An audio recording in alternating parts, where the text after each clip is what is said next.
Olá, meus amigos. Eu sou o professor Kérlio Bach. Recebi o convite com muita alegria de coordenar essa pós e aceitei com todo entusiasmo. E queria falar um pouquinho para vocês sobre a nossa estrutura, qual é o formato do nosso conteúdo programático. Bem, nós teremos os seguintes módulos. Um módulo tratando, e é o módulo inicial, sobre os benefícios do regime geral. E tudo que cerca esse assunto, como as aposentadorias, os auxílios, pensão por morte, período de carência, temos que saber calcular o valor do benefício previdenciário, prazo decadencial e etc. Terminado esse primeiro módulo, que trata dos benefícios do regime geral, nós cuidamos do custeio do sistema. Como que o sistema é financiado? Ele é financiado, a grosso modo, por meio das contribuições sociais. Então, analisaremos contribuinte, alíquota, base de cálculo, responsável tributário, parcelas isentas, parcelas imunes, prazo de recolhimento, sanção por não cumprir as obrigações tributárias e tudo mais. Terminado esse módulo do regime geral, benefício e o segundo, custeio, vamos passar a tratar do regime próprio do servidor público. O servidor público tem um regime de previdência distinto do trabalhador da iniciativa privada, do regime geral. E esse regime de previdência específico do servidor público próprio, ele foi afetado por algumas emendas. A primeira grande emenda previdenciária, a emenda 2098, depois a emenda 41 de 2003, depois a 47 de 2005 e, finalmente, a emenda 70 de 2012. Ok? Terminado, então, regime próprio de previdência, vamos tratar dos crimes previdenciários. Apropriação indébita previdenciária, sonegação de contribuição previdenciária, estelionato contra a Previdência Social. É o menor módulo de todos. E, finalmente, vamos tratar, como último módulo, da questão processual. O processo administrativo e o processo previdenciário judicial. Ok? Então, com esses módulos, eu acredito que nós vamos ter uma boa ideia do direito previdenciário. Vocês vão ficar aptos, capazes a, por exemplo, propor ações previdenciárias, socorrer o seu cliente dentro de benefícios previdenciários. Ok? Bom, esse curso será ministrado por mim. A maior parte das aulas eu terei o prazer de estar com vocês, mas convidei também alguns professores capacitados, com mais de 20 anos de atuação na área, que vão colaborar imensamente para que essa pós seja um sucesso. Ok? Então sejam bem-vindos, espero que vocês gostem do nosso conteúdo programático e tenho certeza que vai ser um sucesso. Bem, queria fazer alguns alertas. Bom, o direito ele está em constante mutação, seja por uma questão conceitual ou mesmo pela legislação. E o previdenciário não é diferente, muito pelo contrário. Nós temos esse problema no direito previdenciário, problema recorrente de alteração legislativa. Há uma mudança na legislação muito recorrente. E vivemos isso nesse momento. Agora, no ano 2019, temos dois problemas. Um já vivenciamos. Em janeiro de 2019, foi editada uma medida provisória, a 871, que alterou alguns conceitos importantes do direito previdenciário. Alterou o regime geral no tocante a benefícios. Essa medida provisória deve ser convertida em lei, ou não, é possível que não temos bola de cristal, mas, enfim, temos que trabalhar com a medida provisória neste momento. Inclusive, as primeiras aulas que eu já vou ministrar para vocês, ela se faz presente. E eu vou ter que citar a MP. Agora, será convertida em lei? Haverá uma lei de conversão? A lei de conversão manterá o texto inicial? Não sabemos. Mas precisamos dar início ao curso. Então, fatalmente, se houver divergência, houver diferença de texto entre a MP e a sua lei de conversão, teremos que gravar algum vídeo complementar para suprir essa alteração. Ok? Não tem jeito, é assim que funciona a coisa. Agora, mais grave do que isso é a expectativa de reforma previdenciária. Nós vivenciamos, anos recentes, desde o governo Temer, em 2016, ele enviou ao Congresso uma PEC para reformar a Previdência.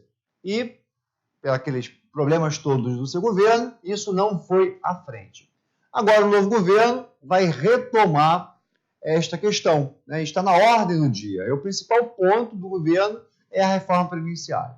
Então, segundo o governo, há já 5 propostas que vão serem colocadas na mesa e o presidente da República vai bater o martelo qual será enviada para o Congresso Nacional.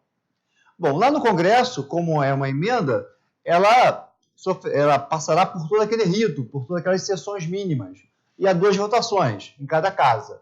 Então, não há como essa emenda, se for promulgada, acontecer antes do primeiro semestre, antes de findar o primeiro semestre. Então, certamente, se tudo der certo no governo, no segundo semestre teremos uma nova emenda, que altera substancialmente algumas questões que nós vamos tratar aqui, né?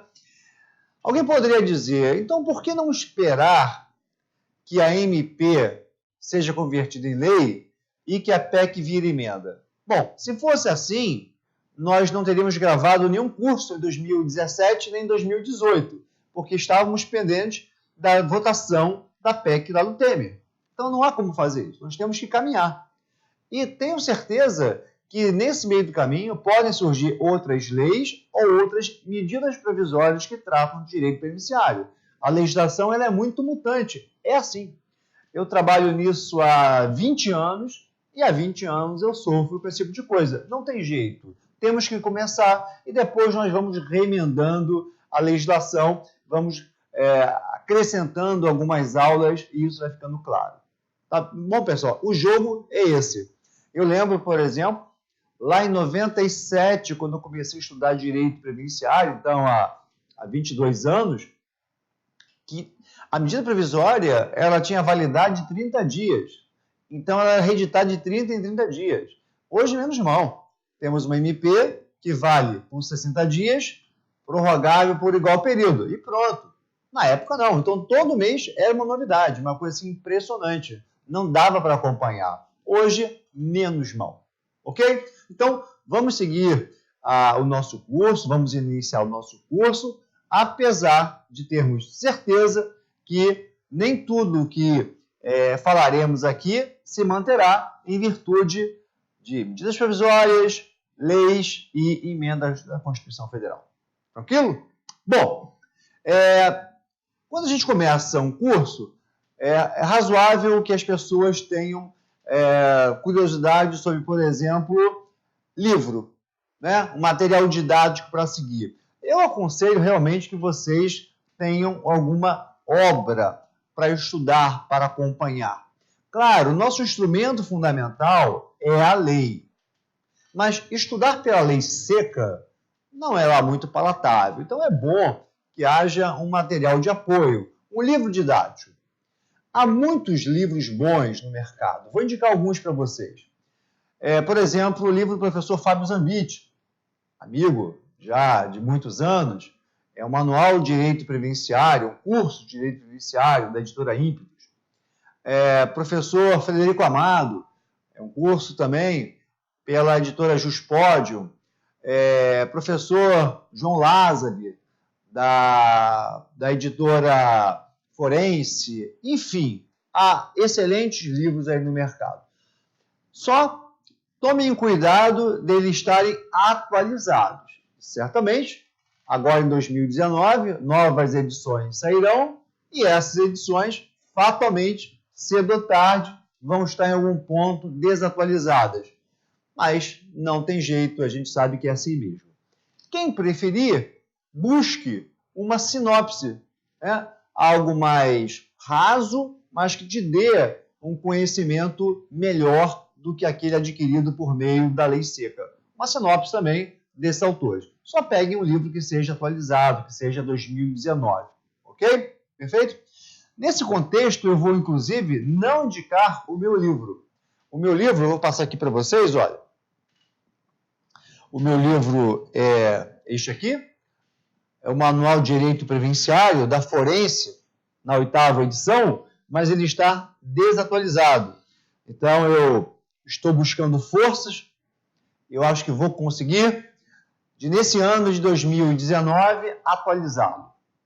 Então, claro, eu vou esperar essas alterações legislativas todas para, então, trazer um livro contemplando tudo que é novidade. Mas, só para deixar o alerta, se vocês tiverem acesso a esse livro, não vale a pena estudar por ele, não vale a pena adquiri-lo, uma vez que ele está desatualizado. Deem preferência a essas obras que eu já indiquei para vocês.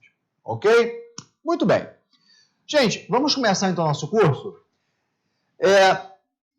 O primeiro módulo aqui, o primeiro bloco que nós vamos tratar é da introdução à Seguridade Social. Seguridade Social é um conceito amplo que abarca a Previdência Social. Então, Seguridade Social é algo mais amplo do que Previdência Social. Seguridade Social, isso vai ficar muito claro daqui a pouco, envolve 3 áreas de atuação de proteção à pessoa. São as áreas de saúde, de assistência social e da própria previdência. Então, quando falamos em seguridade ou direito da seguridade social, nos referimos a essas 3 sub-áreas. A área de saúde, a área de assistência e a área de previdência. Ok? Essa expressão, seguridade social, ela consta na nossa Constituição de 88. Nunca antes havia sido mencionado numa Constituição brasileira. Então, essa foi uma novidade trazida pela Carta de 88. Mas, até chegarmos à Carta de 88, muita coisa aconteceu. Então, eu queria trazer para vocês aqui um breve histórico da Previdência Social, até chegarmos a esse modelo mais amplo, que é o modelo de Seguridade Social. E aí cabe um alerta. Do que trata a Previdência? Do que ela se ocupa? E daí, então, o que é o direito previdenciário? São coisas distintas, entende? O direito previdenciário é um ramo do direito que se ocupa das relações que envolvem a Previdência Social. Então, é importante saber exatamente o que é previdência, porque aí você entende o que é direito previdenciário. O direito é uma norma de conduta que regula relações entre as pessoas. Essas relações são relações que dizem respeito à previdência. Mas então, o que é previdência? Previdência nada mais é do que um seguro. Previdência exerce uma atividade de proteção social na modalidade seguro. Então, dizer que eu estou coberto por um sistema de previdência significa dizer que eu faço parte de um seguro.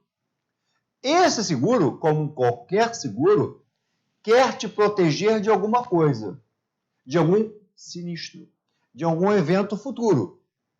E como qualquer seguro clássico, pelo menos, ele é contributivo. Então, a Previdência Social é um seguro contributivo. Um seguro contributivo para proteger principalmente o trabalhador. O trabalhador e, consequentemente, sua família. Por meio das prestações previdenciárias. Por meio de aposentadoria por idade, aposentadoria por tempo de contribuição, auxílio-doença, salário-maternidade, pensão por morte, auxílio-reclusão, etc. Então, a Previdência é um seguro social contributivo que visa proteger o trabalhador e sua família diante de certos riscos sociais a que estão submetidos, a que estão sujeitos. Que riscos podem afetar o trabalhador? Bom, quando eu falo trabalhador, eu estou me referindo àquele que exerce atividade remunerada. Cuidado que trabalhador aqui não é sinônimo de empregado. Empregado é uma espécie de trabalhador, né? Por exemplo, a minha condição aqui no curso não é de empregado. Eu não tenho relação de emprego com o curso. Temos aqui uma parceria, gravo minhas aulas, recebo por isso e fico feliz. A minha relação aqui é de um contrato de trabalho, mas que não é de emprego. É uma relação autônoma, sem vínculo empregatício, né? Mas eu sou um trabalhador. Eu sou protegido pela Previdência? Com certeza. Então, trabalhador, para mim, é algo mais amplo do que aquele que tem relação de emprego. Pode envolver, claro, o empregado comum, o empregado doméstico, um estivador como um trabalhador avulso, pode envolver um pequeno produtor rural, pode envolver, o que eu sou aqui nesse momento, um contribuinte individual, um trabalhador autônomo. O trabalhador autônomo, na Previdência, nós vamos chamar de contribuinte individual. Enfim, o trabalhador é aquele que está trabalhando, está desenvolvendo atividade onerosa, atividade remunerada. Então, os riscos a que ele está sujeito são riscos que afetam essa capacidade de trabalho, essa capacidade remuneratória. É uma doença, é o acidente, é a morte, é a idade avançada, a reclusão, etc. Então, a Previdência é um seguro contributivo, e essa contribuição é por parte desse trabalhador, que garante prestações previdenciárias, em geral pecuniárias, benefícios, quando aquele risco potencial se materializa, quando o risco se torna um sinistro. O sinistro doença, o sinistro morte, o sinistro reclusão, etc. Ok? Então, o direito previdenciário se ocupará dessas relações securitárias. Gente, quando falamos em previdência, vem à cabeça imediatamente, isso é automático, o INSS. E com muito cuidado, muito cuidado. INSS não é Instituto Nacional de Seguridade Social, absolutamente. INSS é Instituto Nacional do Seguro Social. Seguro Social é previdência. Seguridade Social é previdência, saúde e assistência. Então, não podemos confundir os conceitos. Logo, nós não veremos aqui na nossa pós direito à saúde ou direito à assistência. Sim, quanto à assistência, falaremos de algumas prestações. Por exemplo, a pessoa idosa e a pessoa com deficiência, pobres, hipossuficientes, farão jus a uma prestação da assistência chamada BPC. Benefício de prestação continuada. É o que o pessoal chama aí de LOAS. Mas LOAS, na verdade, é o nome da lei. LOAS é Lei Orgânica da Assistência Social. Então, quanto a esse ponto, nós veremos aqui quanto se paga esse salário mínimo ao idoso e à pessoa com deficiência. Essa prestação é chamada, repito, de BPC, Benefício de Prestação Continuada da Assistência. Nada tem a ver com previdência. Essa prestação não exige contribuição, não é parte de um seguro contributivo, muito pelo contrário. Uma característica da assistência social é a não contributividade. São pessoas pobres, hipossuficientes, carentes, pessoas com uma debilidade econômica, não tem como se manter. E aí o Estado fornece essa prestação mínima. Aliás, a proposta do governo é desindexar essa prestação ao salário mínimo. A Constituição Federal hoje garante, lá no artigo 203, inciso 5, um salário mínimo para o idoso e a pessoa com deficiência que não tenham condições de se manter ou ter a sua manutenção provida pela família. O que o governo quer fazer é retirar essa indexação ao salário mínimo. Enfim, então, o nosso objeto aqui, principal, princípio, é a previdência. Né? Então, vamos tratar de seguro contributivo. Eventualmente, podemos até falar de assistência, como é o caso do BPC. Agora, de saúde, não. Esse não é o nosso foco, o direito à saúde. Ok? Bom, então, como eu falava para vocês, a Seguridade Social, esse conceito amplo de proteção, foi encartado na Constituição de 88. Não falava-se nisso antes. E aí eu quero traçar com vocês um histórico do sistema de proteção, da Previdência especificamente. Bom, vamos lá? Então vamos. Bom, fazendo aqui uma linha do tempo, uma lei super importante, emblemática nesse contexto, é o Decreto Legislativo 3274. Não é decreto-lei, não. É decreto legislativo, que teria lá, na época, em 1919, cumpriu o papel de lei, como lei ordinária. Tá? Bom, esse decreto legislativo ele é muito importante nesse histórico porque ele tornou a responsabilidade do empregador por reparar dano por acidente de trabalho objetiva. Então, a partir dessa lei, não era preciso o empregado provar que houve culpa do patrão para que fosse indenizado. Responsabilidade objetiva. Então, o seguro contra acidente de trabalho passou a ser obrigatório, já que o empregador passou a ter responsabilidade objetiva. Não era preciso que o empregado provasse a culpa dele. Claro, só o nexo causal, que aquele infortúnio decorreu do trabalho, mas a culpa estava fora do contexto, ok? Não era, então, não haveria que se alegar, não haveria que sacar o Código Civil 16 para provar culpa. Veja, gente, embora essa lei seja muito importante, o marco da Previdência Social foi uma lei de 1923, chamada Lei Eloy Chaves. Vamos ver aí? Esse decreto legislativo 3274, que cumpriu o papel de lei ordinária, lá de 19.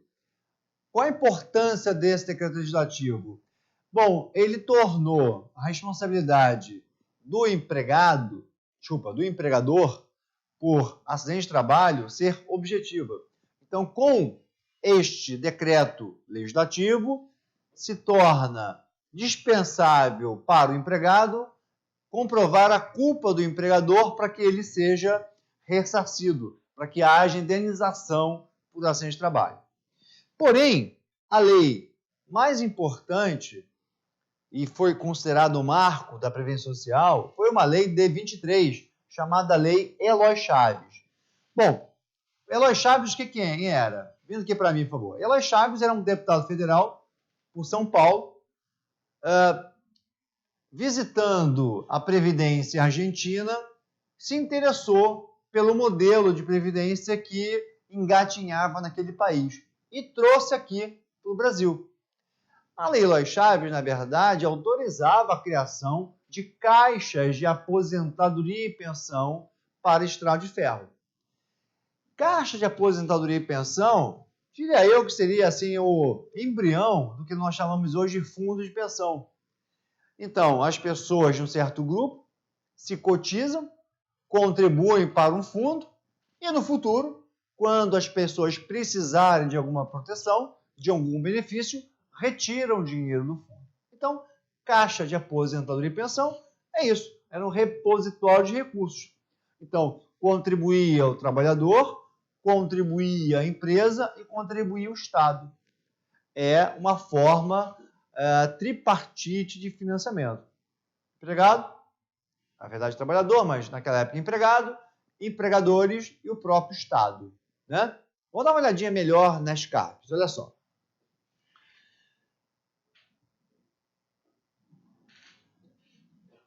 A CAP tinha natureza privada, como são os fundos de pensão. Não é como o INSS, que é autarquia. A organização da época era por empresa. Então, cada empresa tinha lá a sua caixa. No início era isso. Então, se eu trabalhasse para uma outra empresa diferente daquela, que não tivesse CAP, eu não tinha nenhuma proteção. A cobertura, então, era uma cobertura restrita. Perfeito? Limitada àquelas empresas. E não como hoje, você trabalha numa empresa e carrega o seu tempo do regime geral e vai agregar com o tempo trabalhado em outras empresas. Não era assim. Bom, no início, com a primeira CAP, que foi para o Estado de Ferro, só 22 mil e poucos segurados eram atendidos. Então, uma clientela bastante restrita quando inaugurou a primeira CAP. Em 24, já eram 26. Esse modelo foi se estendendo, foi pegando, né? Por isso que a Lei Eloy Chaves é uma lei emblemática nesse universo previdenciário. Em 29, já eram 140 mil segurados. e em 33 já havia 183 CAPs. Então, realmente, o sistema foi se alargando, não é isso? Essa foi, então, a Lei Eloy Chaves. Bom, próximo passo. 10 anos depois, já na época do Getúlio Vargas, vieram os Institutos de Aposentadoria e Pensão.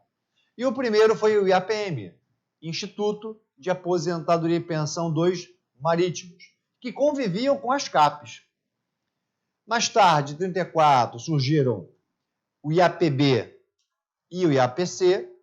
O IAPB, Instituto de Aposentadoria e Pensão dos Bancários, e o IAPC, dos Comerciários. Em 36, tivemos o IAPI, famoso IAPI, Instituto de Aposentadoria e Pensão 2 Industriários. Em 38, um pouco conhecido, que é o IAPTEC, Instituto de Aposentadoria e Pensão dos Trabalhadores Transporte e Carga. Bem, característica básica dos institutos: autarquias, como é o caso do INSS hoje, né? Nós falamos Instituto Nacional do Seguro Social. Então, antigamente, institutos, perfeito? Âmbito nacional, diferentemente da CAP, que não era autarquia, era organizada por empresa e era restrito. E os institutos eram organizados por categoria profissional, independentemente da empresa onde houvesse o trabalho. Então, se eu fosse marítimo, bancário, comerciário, industriário ou trabalhador em transporte e carga, não importando a empresa, eu tinha cobertura. Perfeito? Bem, mais tarde, assim, e aí só para dar uma panorâmica para vocês, em 45, tínhamos dezenas de CAPs e esses 1, 2, 3, 4, 5 institutos. Depois surgiu um outro, vamos ver daqui a pouco, um sexto.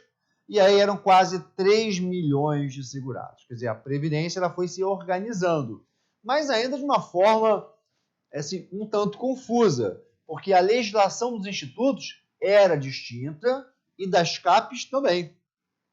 Muito bem. Em 53, houve uma primeira tentativa de unificação.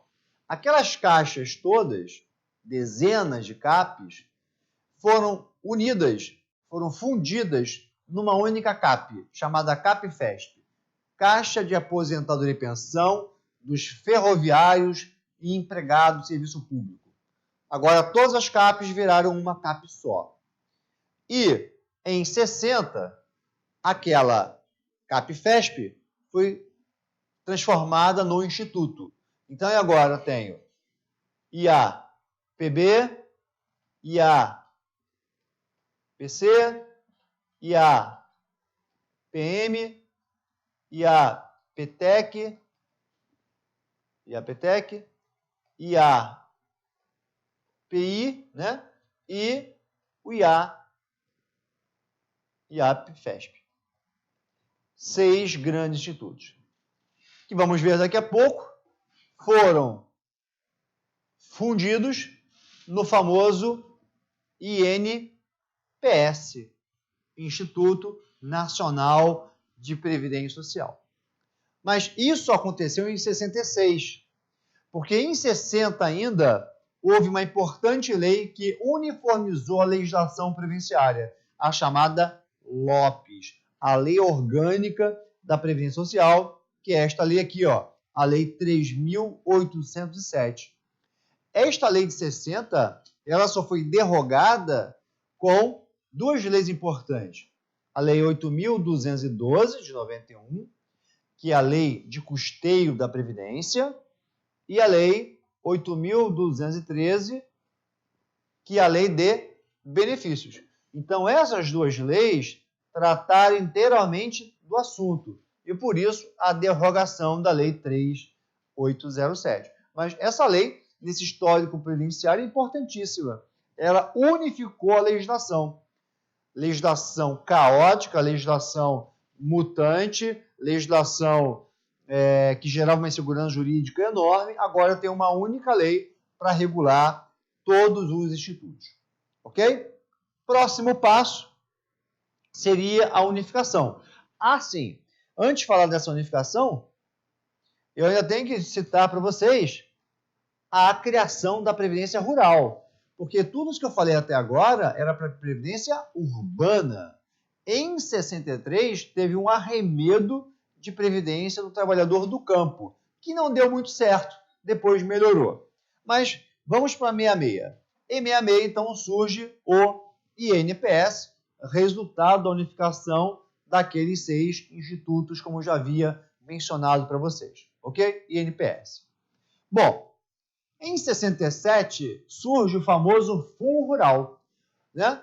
O Fundo Nacional de Proteção do Trabalhador Rural. Fundo Rural.